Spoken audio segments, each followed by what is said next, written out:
let's take a look at the market again, 25th of August. Let's start with the euro dollar now. Euro dollar had a nice little fall.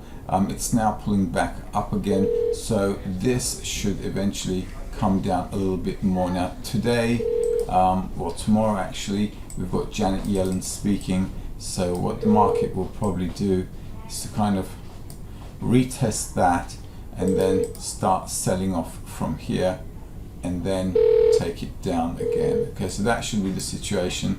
A breakdown, retest of a breakdown, and then a push down even further. That's euro dollar. Dollar franc, let's take a look now. Dollar franc, yesterday I said it will break up. It's good to go long if it does break up, and the market did kind of break up. And as you can see now, it's pulling back and it's at a support level here. So from around here, the dollar franc should also be starting to pull up, and we should be seeing the dollar franc also, just like the euro dollar, okay, retesting the support line in order to kind of move up, and that should be our anticipation and expectation on this. Also, what else can we take a look at?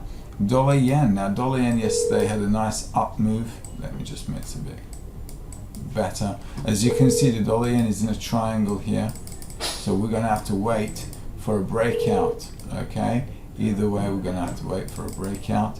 If it breaks up, we go up. If it breaks down, we go down. I'm more inclined to go long on this one, simply because our indicators are a good position and the market's at a good support position, and it's kind of just retesting here the weekly pivot level. So but just to be on the safe side, you could do this.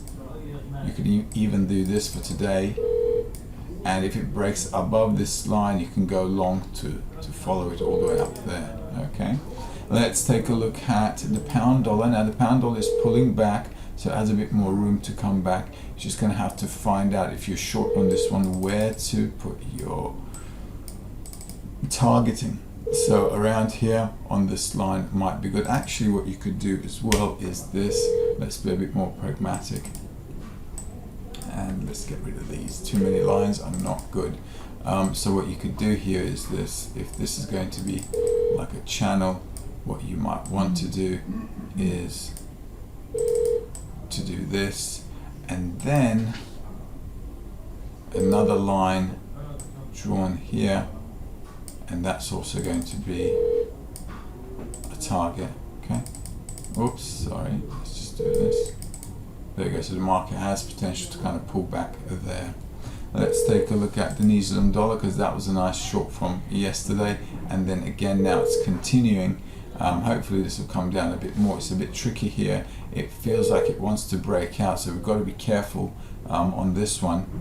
The second thing here is what we have to do. Let's take a look at the dollar ZAR. The dollar ZAR just dashed up. We did note to buy this around here. Now it's all gone too high. We just have to wait for a pullback if you're planning on buying the dollar ZAR. But let's face it, since the beginning of August I've been advising to buy this currency pair. And finally, let's take a look at gold. Gold was in a triangle, and look at that, breakout, pull back and push down. This triangle I did mention before. I said if it breaks down, you need to short it. That's what the market is doing right now.